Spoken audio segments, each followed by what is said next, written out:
The Word of God is alive and powerful, sharper than any two-edged sword, piercing even to the dividing asunder of the soul and spirit, and of the joints and the marrow, and is a critic of the thoughts and intents of the heart. All Scripture is God-breathed, and is profitable for doctrine, for reproof, for correction, for instruction in righteousness, that the man of God might be mature, thoroughly equipped unto all good works.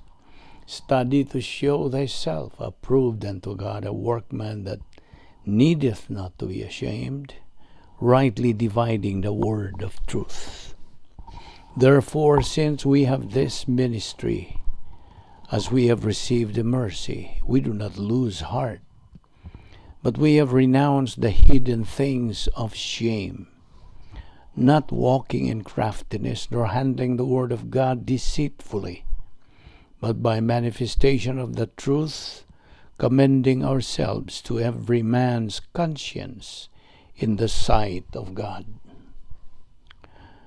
But even if our gospel is veiled, it is veiled to those who are perishing, whose minds the God of this age has blinded, who do not believe, lest the light of the gospel of the glory of Christ, who is the image of God, should shine on them. For we do not preach ourselves, but Christ Jesus the Lord, and ourselves your bondservants for Jesus' sake. For it is the God who commanded light to shine out of darkness, who has shone in our hearts to give the light of the knowledge of the glory of God in the face of Jesus Christ. 2 Corinthians 4, 1-6. In Ephesians 6, 10-18, the Word of God says, "Finally, my brethren, be strong in the Lord, and in the power of his might. Put on the whole armor of God, that you may be able to stand against the wiles of the devil. For we do not wrestle against flesh and blood, but against principalities, against powers, against the rulers of the darkness of this age, against spiritual hosts of wickedness in the heavenly places. Therefore take up the whole armor of God, that you may be able to withstand in the evil day, and having done all, to stand. Stand therefore, having girded your waist with truth, having put on the breastplate of righteousness, and having shod your feet with the preparation of the gospel of peace.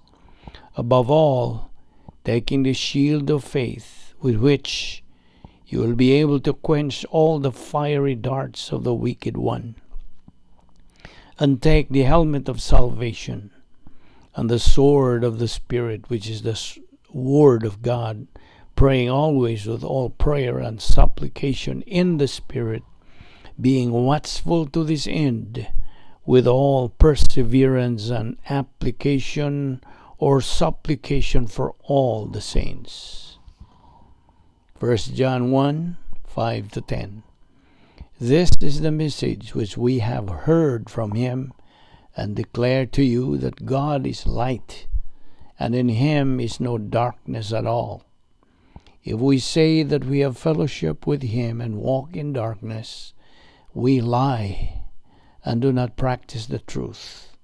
But if we walk in the light as he is in the light, we have fellowship with one another, and the blood of Jesus Christ, his Son, cleanses us from all sin. If we say that we have no sin, we deceive ourselves, and the truth is not in us. If we confess our sins, he is faithful and just to forgive us our sins and to cleanse us from all unrighteousness. If we say that we have not sinned, we make him a liar, and his word is not in us. 1 John 1, 5-10. Sa dili pa kita magapadayon sa atong pagtuon sa pulong sa Diyos niining adlaw, gikinahanglan ang atong pagsusi sa atong kaugalingon. kita nga mga magtotoo, gikinahanglan nga mo sunod kita sa prinsipyo sa 1 John 1:9 which says, if we confess our sins, He, God, is faithful and just to forgive us our sins and to cleanse us from all unrighteousness. Alang kanimo higalang wala pa'y kaluwasan, believe on the Lord Jesus Christ, and thou shalt be saved. Acts 16:31. Busa sa hilo, magandam ta sa atong kaugalingon. Let us pray.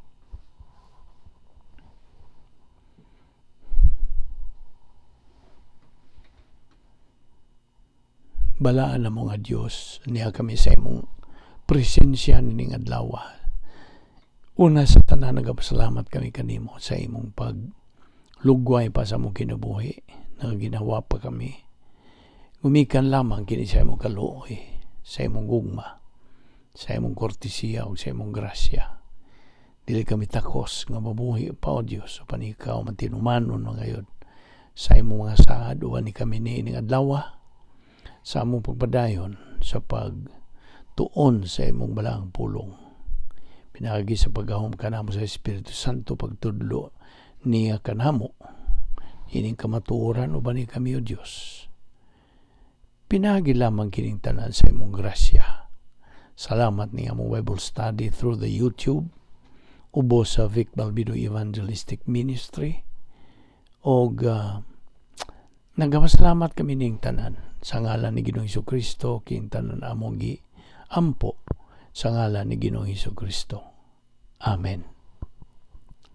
Well, may adlaw sa tanan natong mga higala, mga suki na ning atong Bible study through the YouTube, o kaninyong mga bag-o pa, welcome sa atong daily Bible study niining atong ministry, o kaninyong mga igsuon diha ni Kristo, welcome usab kaninyo. Magpadayon kita sa pagtuon, aniya man kita magadupot karon sa atong tun-anan nga giuluhan og mental attitude dynamics. So magpadayon kita sa pagtuki sa pipila ka mga punto sa doktrina bahin ni ining maong pagtulunan. Unas tanan, mangutanan na sa kunimo kay mao man kini atong uluhan, what is mental attitude? Unya, unsa man ang mga mga bahin ni o areas of mental attitude. Okay, atong hisgutan the areas in the mental attitude. Unas tanan, ang nag-una sa lista ni mong worldliness. Diyan sa Roma 12:2 nagaingon kini ang pulong sa Dios. And do not be conformed to this world, but be transformed by the renewing of your mind, renovating your thinking. May but pasabot niya na. Now, ang atong kinabuhi, nag-aagad lamang on what really is inside our mind. Unsay ana sa sulod sa atong nauna. Now, doon ay duha ka matang sa pangunahuna nga go inside our mind, human ug divine. Ito batawahan ng mga nauna ug Diyos nun nga mga pangunahuna. Now, we can only get divine viewpoint. Maangkon lamang nato ang mga Diyos tong mga pangunahuna gikan sa atong pagtuon sa pulong sa Diyos. So, there's nothing else. Okay? So, timan now, we can only get divine viewpoint by studying God's Word. Kini atong ibuhat adlaw-adlaw pagtuon sa pulong sa Diyos. There is no other else. Why lain nga paagi nga makatuna na to ang huna-huna sa Diyos. And now, pinagi sa giingon nato enabling power of God, the Holy Spirit, you are able to understand the divine viewpoint. Magkasabot ka. Pinagi nining gahom sa Espiritu Santo. Now, sa diha nga ikaw magpositibo ngadto sa pulong sa Dios, ang Espiritu Santo mo metabolize niini. He will metabolize it aron mahimo ka ng tinuod diha kanimo. Now, so maura ni mga hunahuna sa Dios, batok sa hunahuna sa tao. Kaya actually, the human viewpoints, mga hunahunas tao, tawhanong mga pangunahuna, tawag ni siningles o garbage. Alang ka nato nga mga magtotoo, garbage kini, basura ra kini. Kining mga hunahunang tawhanon. So, gikinahanglan nga, likayan nato kana. We should shun and avoid this garbage to our life. Now, ako malikon sa pagkutlog itong Roma 12:2, and do not be conformed to this world, but be transformed by the renewing of your mind. Now, kining pag-transform, mao ni ang gipasabot nga to renovate, pagbag-o. Now, okay. Ato ipadayon katong paghisgot sa areas of mental attitude. So, ang nag-unag yung area gyud nining mental attitude, worldliness. Pagka-kalibutanon, meaning, do not be worldly. And it is in your mind. Okay?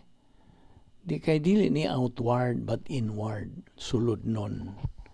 Nang usa ka magtotoo nga way pulong sa Dios, ulipon lagid siya sa cosmic system.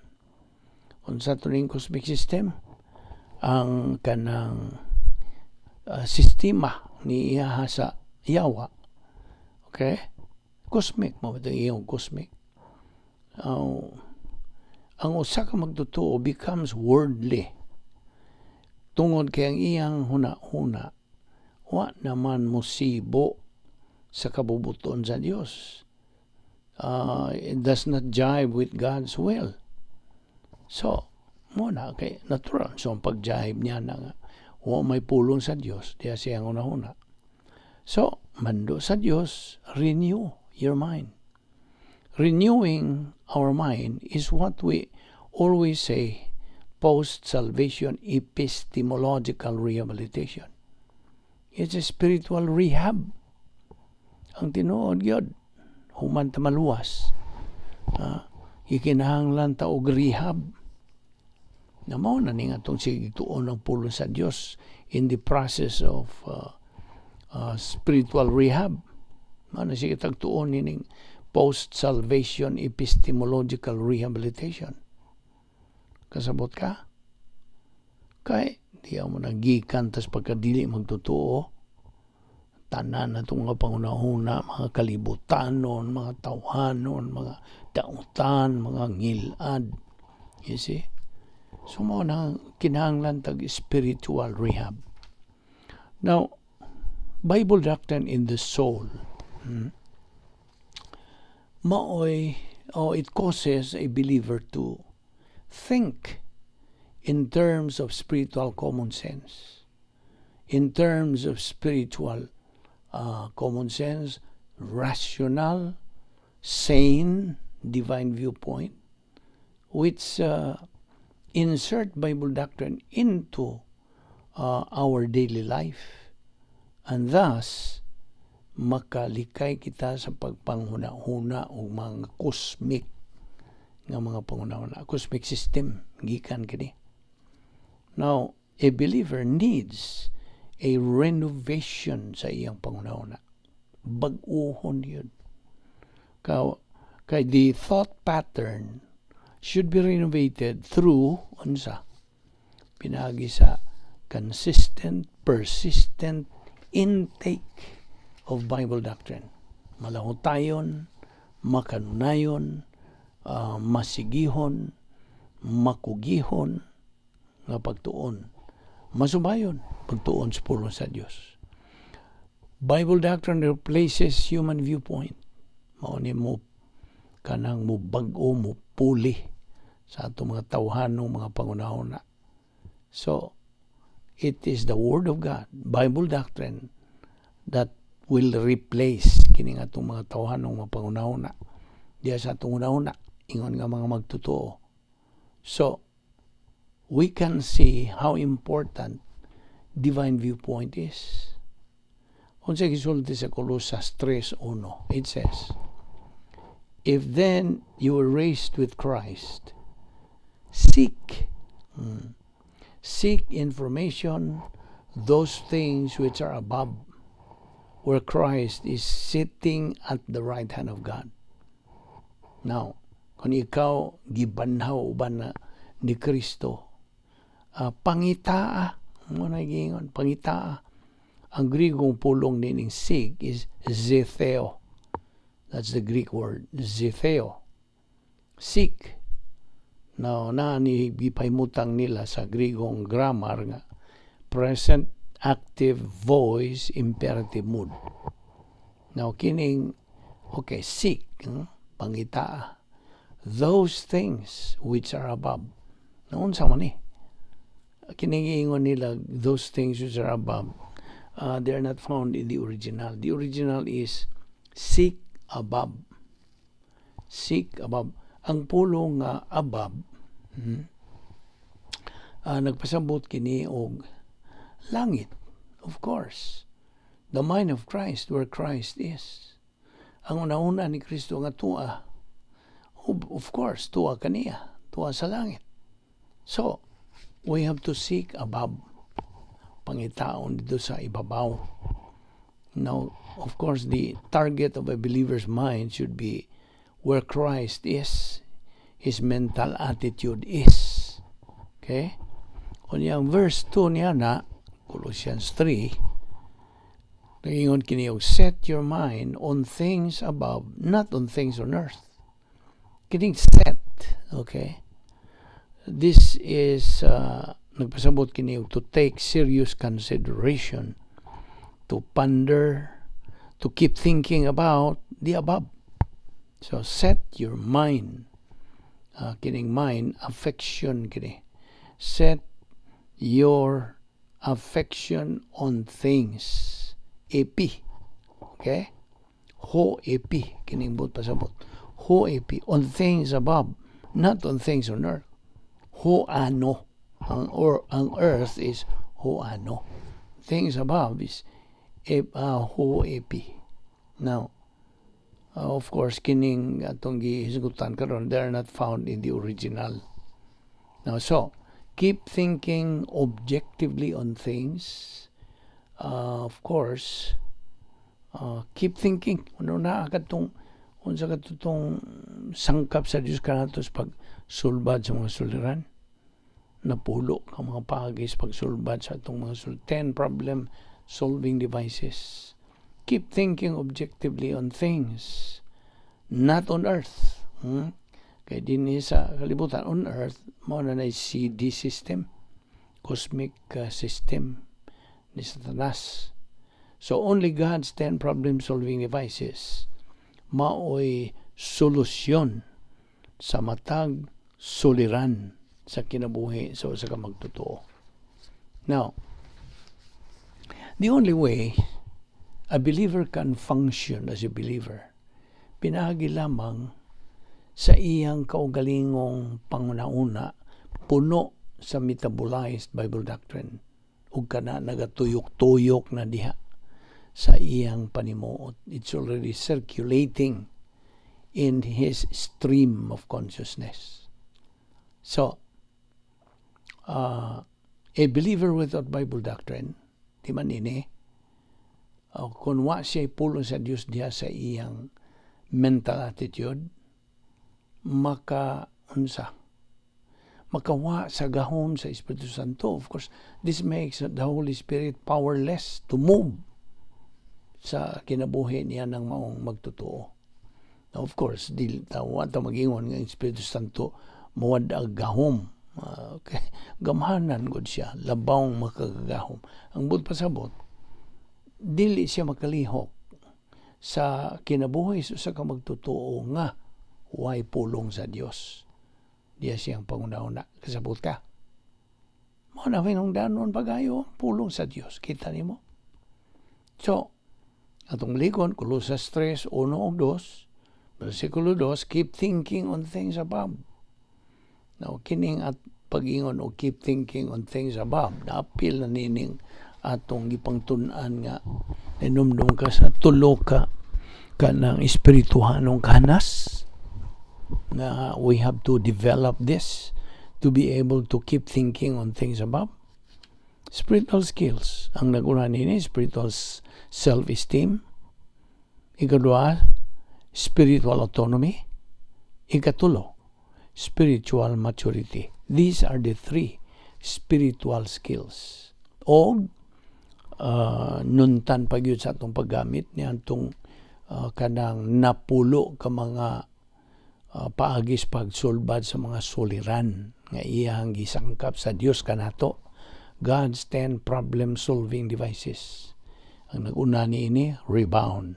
Sunod, filling of the Holy Spirit. Sunod, faith rest drill. Sunod, grace orientation. Sunod, doctrinal orientation. Personal love for God. Impersonal love for all mankind. Inner happiness or sharing the happiness of God. Personal sense of destiny. And ikanapo, occupation with Christ. Now, ang matang magtotoo, timan ini, every believer faces a mental attitude struggle sa matag gutlo. Sa matag gutlo, sa matag adlaw, o kini tali kini sa tawhanong pangunahuna, batok sa Diyos nun na pangunahuna. Human viewpoint versus divine viewpoint. So, naay kanang struggle. Sabi na sayag, struggle. Panag kanang pakigbisog. I think so. So, muna. So, sa akong ingon, the areas of mental attitude, naguna, unsa? Worldliness. Okay? Ang ikadua, adto ta sa ikadua, inner happiness. Inner. Sulod nun nga kalipay. Diya sa Filipos 2:2. Kini mga bersikulo akong gipanghatag nimo, mahimong imo nang isuwat sa imong notes. Okay, Philippians 2 verse 2. Fulfill my joy by being like-minded, being of the same love, being one in spirit and purpose.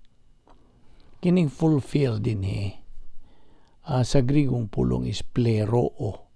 Okay? Pleroo. Now, okay.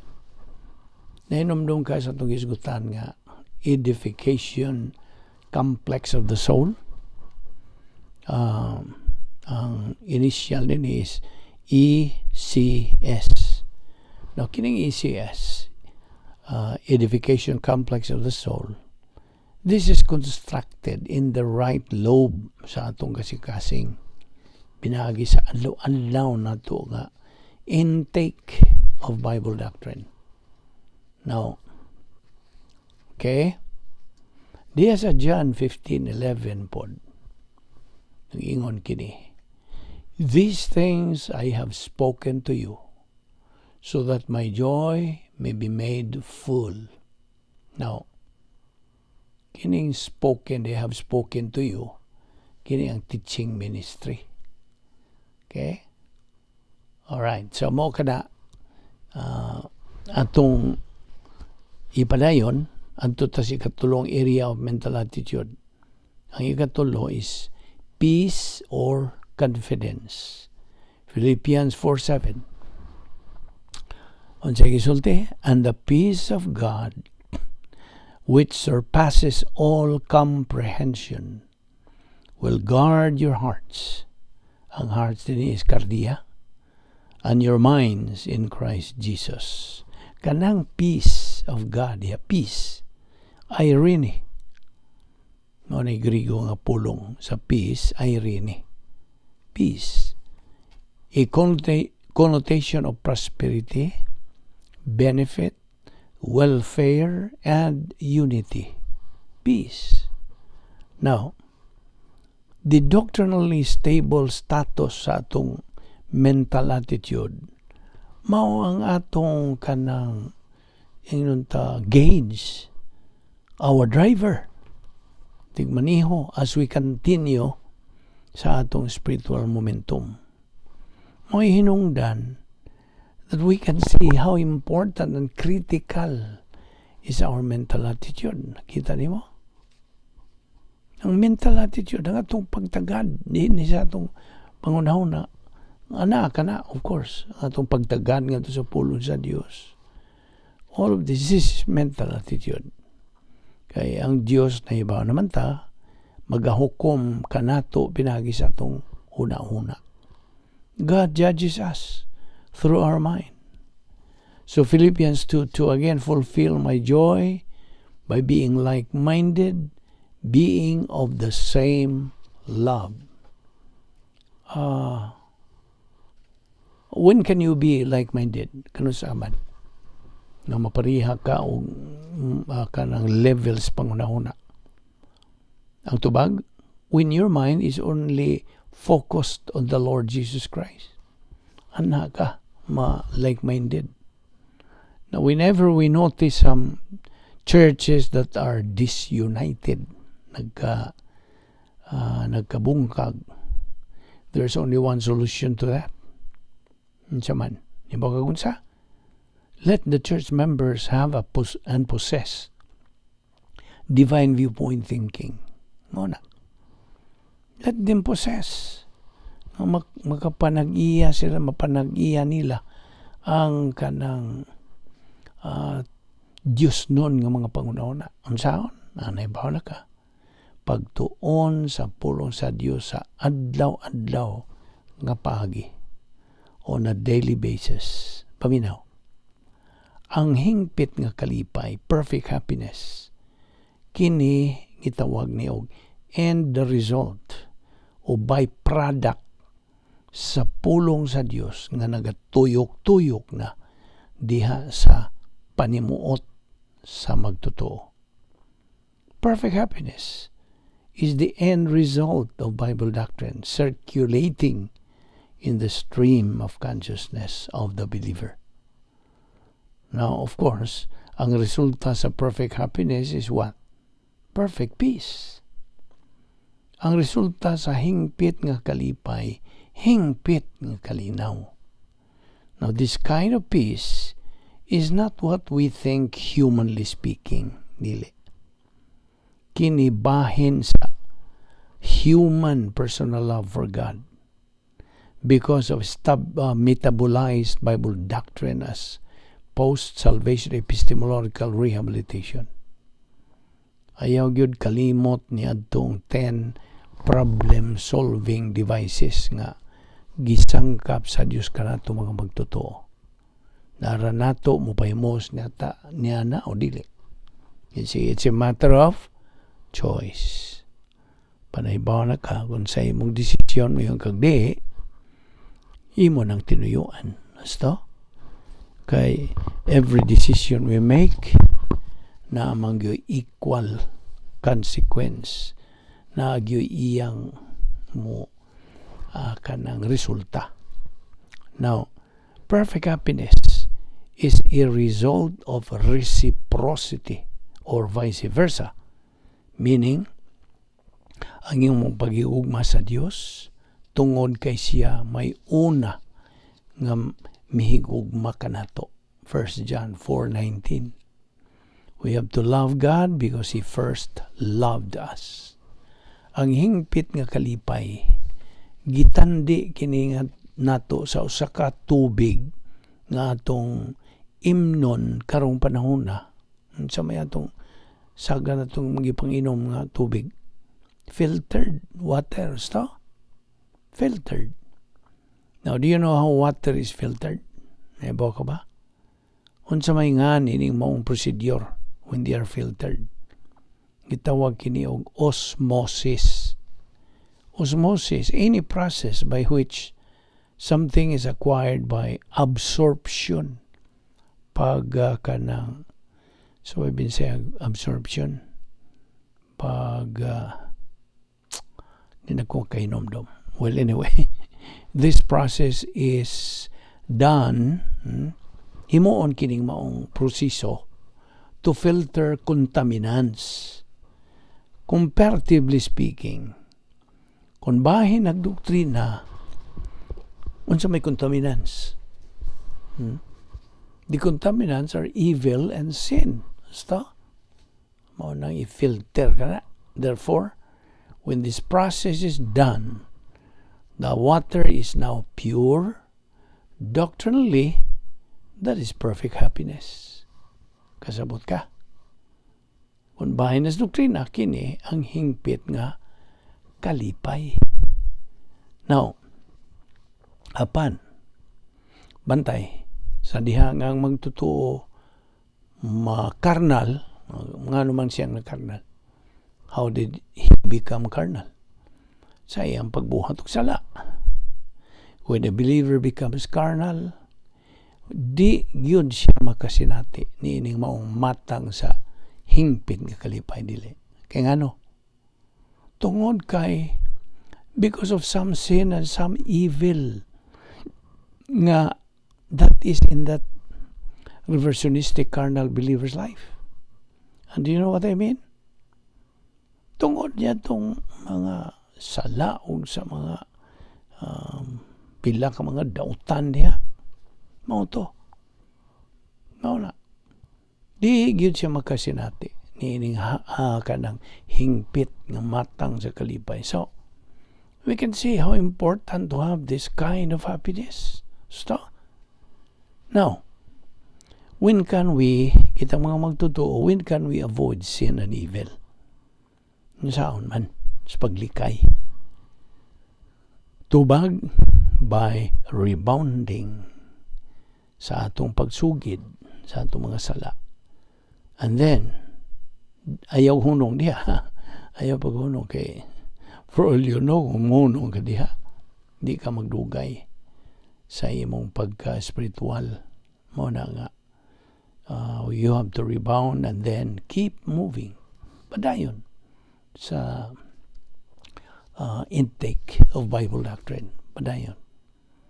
Remain in your residency diya sa operational divine dynasty, so you can possess that perfect happiness, that joy. You see? Anay usa ka importanteng punto din awa ako naman po nag-iingon mo nga ang atong pagbati, emotion. Okay? Ang pagbati na to, that is part of our soul naman lagi. Emotion has no part. Wa gyud siya bahin, wa siya labot sa espirituhanong panginabuhi sa mga magtotoo. So, ayaw na gyud nagkalimti. Mo'y hinungdan nga sa diha nga atong pagbati mo'y mo dominar sa usa ka magtotoo. He goes into old sin nature control. So, ang iyang old sin nature na mo duma sa iyang kinabuhi. Mo duma siyang pangunahuna. Now, of course, may mga mga ihimplo sa emosyon. Pagbati, well, of course, fear. Kahadlok, kagutom, kauhaw, paghigugma, pagkanang kaguol, all of these are examples of emotion. Now, every time we let this emotion rule our life, we become vulnerable to committing sin. Di man nina. Dali, ragyutang makabuhat og sala. Kung ang emosyon ay kanang hari, dumala sa atong kinabuhi. Ngano man? Because emotion revolts. When it controls, mo rebuild gini. It revolts. Actually, ang function gyud sa atong pagbati in the spiritual realm, kung bahin na sa espirituhanong paghisgot bahin ini, Ang function ra gyud sa emotion is just to respond, not to motivate. You see? Igo rin sa pagtubag. Dili ang pagdasig. Dili. Not to motivate. Emotion only responds to what is inside our mind. Sabtag yun na. Mao nga ang repetition and inculcation, makita ni mong unsa kami nung danon kini in a believer's life. Ngano? Tungod kay by nature, kitang tao can just easily forget things. Yeah. Mao na sakit na tong tao. Di magyuta kalikay niya na. Labi nanay pagkaidarana, samot na. Bisang nga mga batanon, dali na sa makalimot. Therefore, mo tayo atong giingong prinsipyo nga. Ang kapaspason sa atong pagkaton, kinahanglang mulabaw kini sa kapaspason sa atong pagkalimot. The rate of learning must exceed the rate of forgetting. Hinumdum ka niya na? Now, without personal love for God, ang magtutuo, dili gyud makapanag-iya the gift of perfect happiness. Never. Underline that word, never. Awa man siya personal nga, awa man siya kanang personal love for God lagi. Okay? That must be maintained ang imong gugma ngadto sa Dios. So, kung wa kay personal nga gugma ngadto sa Dios, ikaw dili gyud kanang makaangkon nining mao gasa guni. Gasa nga hingpit nga kalipay. Kay joy is not mixed with sin or emotion. Di may mo nagsagulan, di mo nagsala o mga tawhanong mga butang, wala. Joy is not mixed with sin or emotion, but with metabolized Bible doctrine in the purity of the feeling of the Holy Spirit. Yan doon ka ba sa Galatia 5:22? Abri, ang imong Biblia diya. Galatians 5:22. Unsa may gisulti diha? The fruit of the Spirit is, unsa? Love, agape, joy, kining joy, kara. Now, kining kara, of course, agape, mga Grigong pulong. The fruit of the Spirit is agape, love, kara, joy, and peace, irene, etc. Okay? So, love and peace bring tranquility. Kalinaw sa atong pangunahuna. Now, dili na to masinati. We cannot feel love and joy, but we experience harmonious rapport with God. Pinagi sa metabolized Bible doctrine, the pure joy, pinagi sa divine viewpoint thinking. You see? Marag yun, ang yawin is pagbaton o Diyos nun ng mga pangunahuna. Nga diin mo ka na ang tinubdan sa unsa. Pure joy. Pure joy. It has to be thinking based on Bible doctrine through the power of the Holy Spirit.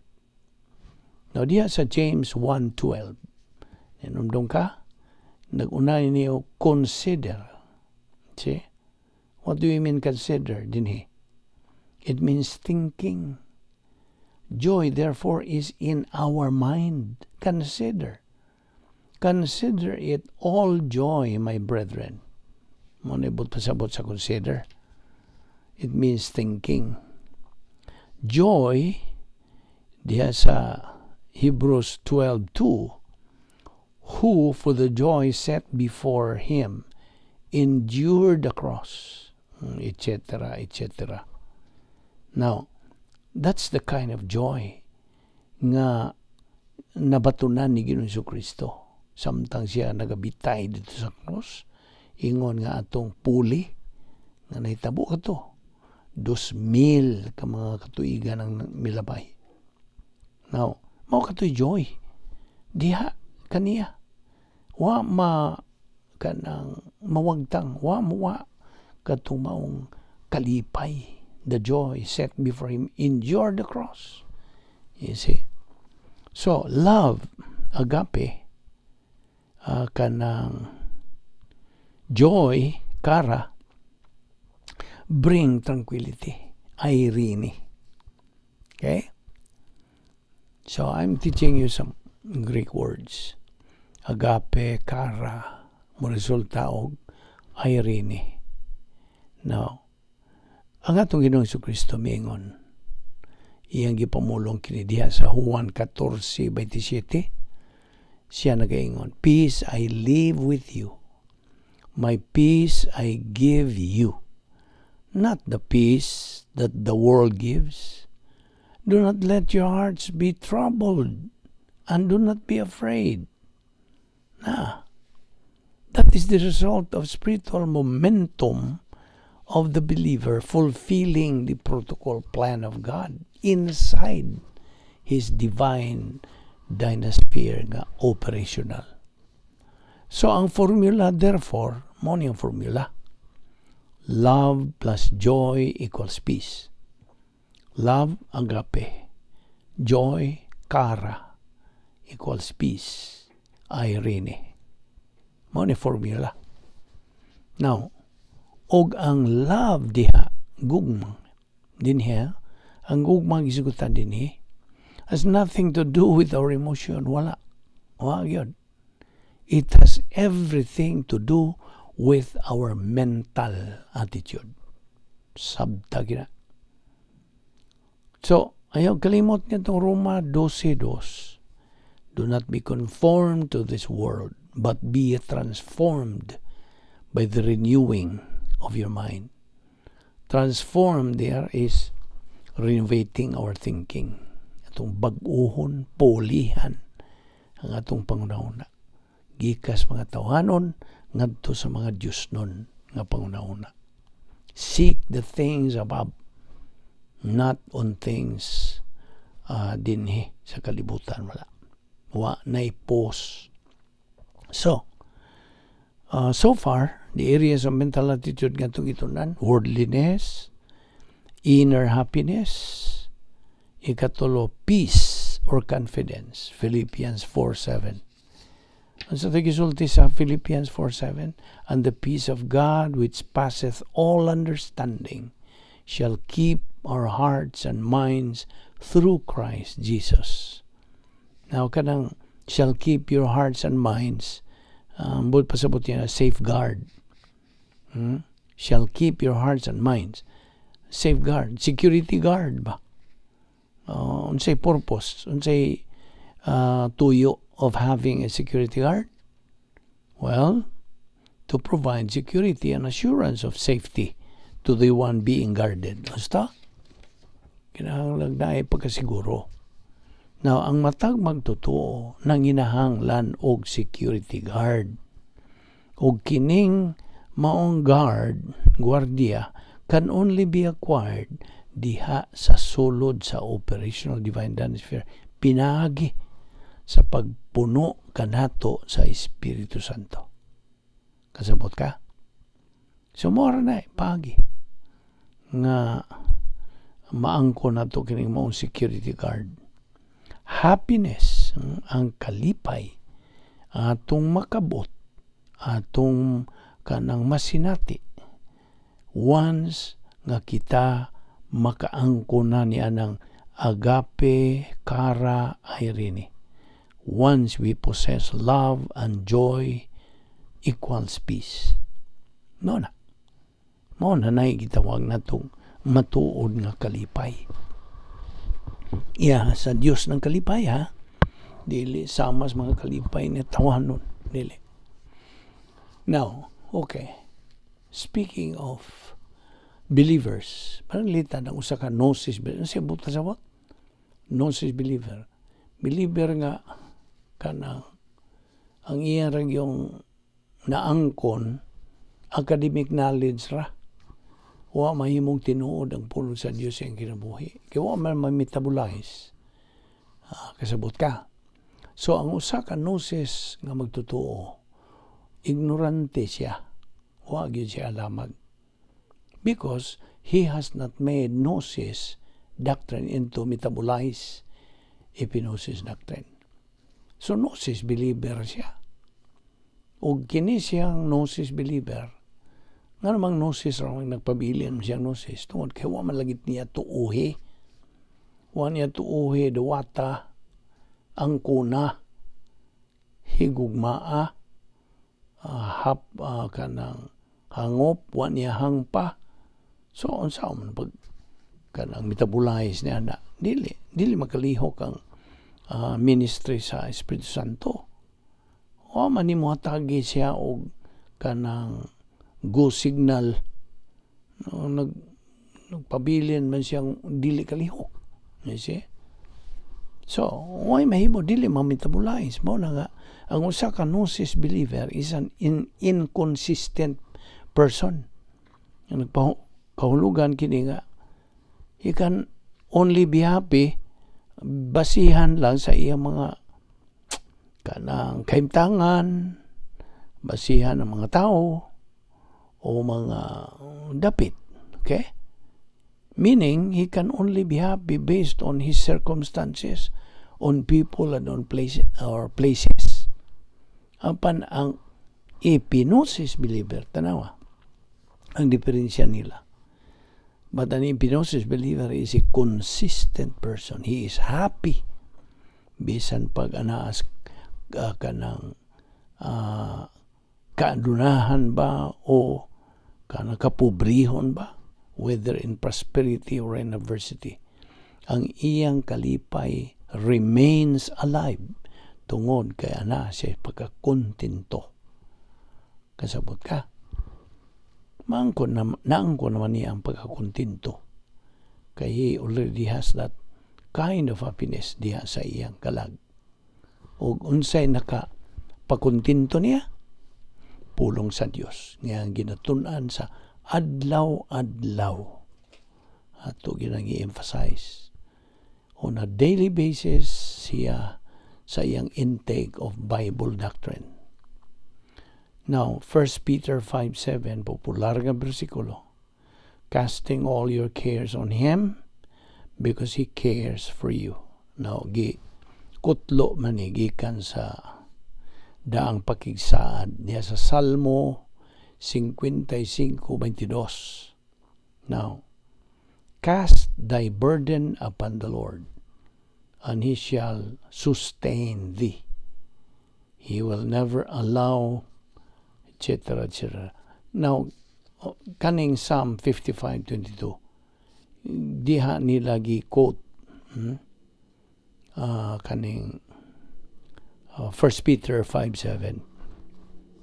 Now, kanang burden diha tuod, ang original nga pulong dili na ni Griego. Kay Old Testament pa ning Psalm, ang burden is Yahab. Mao kanay Hebrewanon nga original word. So, human efforts cannot assure 100% certainty. You see? Only 100% confidence in God through His Word. Maura yun. So, ang tawan ng mga paningkamot, pagpanlimbasog, dili makasiguro 100% nga kasiguro. Dili. Only 100% confidence in God. Pinagi sa iyang pulong. Mao'y makasiguro o certainty without any doubt. Nagyo kay bisag gamay pagduha-duha o pagduda. Remember, naa kanang tanan sa atong paguna. It's all in our mental attitude. Kasabot ka? Matag magtotoo, anaa gihatagan sa Dios nining iyang 10 problem-solving devices. O kini available 7 days a week, 365 days a year. Every moment sa iyong kinabuhi. 10 problem-solving devices. Kining napulo ka mga paagis pagsulbad sa atong mga sulat. Should ka circulate na. Nang lang galibot-libot na. Tuyok-tuyok na sa atong panimuot. Hinumdumi.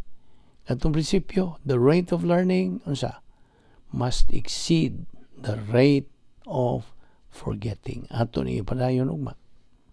So, ayaw si piyata, ang sumpay nini, subaya gyud kini.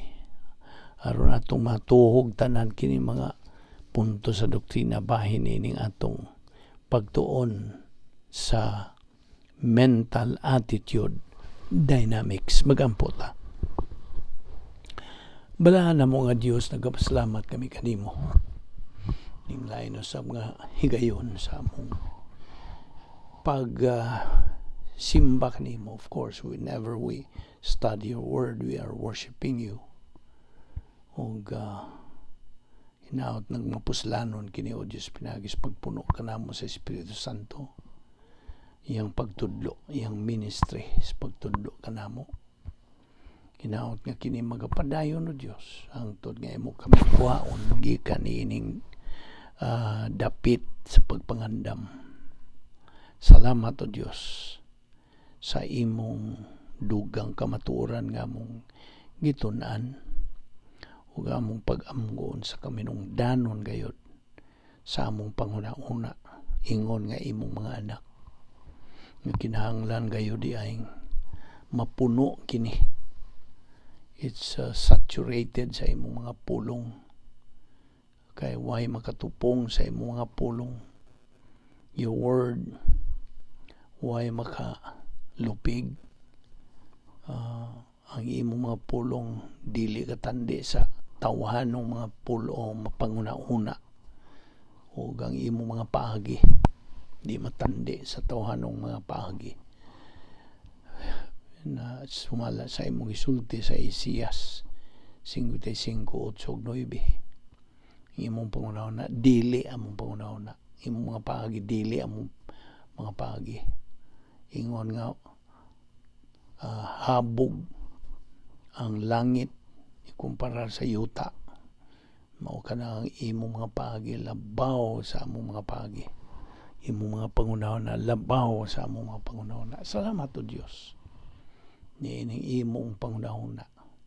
1 Corinthians 2:16. Una-una ni Kristo. Kini nga among gitun-an o gipasud sa among pangunahuna aron mao kini among gamiton sa pangunahuna.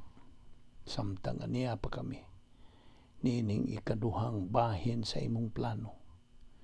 Salamat o Dios nining tanan nga mo'y nakapaklaro kanamo, nakapatinaw kanamo unsa kamayinungdanon kabililhon ang imong mga pulong alang sa among kinabuhi. Dada kami pagbalik ugma o Dios ni napita aron kami mga kapadayon sa among spiritual momentum. Salamat ni among Bible study through the YouTube ubos sa Vic Balbido Evangelistic Ministry. Gamita kini o Dios in a mighty way and according to your plan. This we ask in Jesus' name, our Lord and Savior. Amen.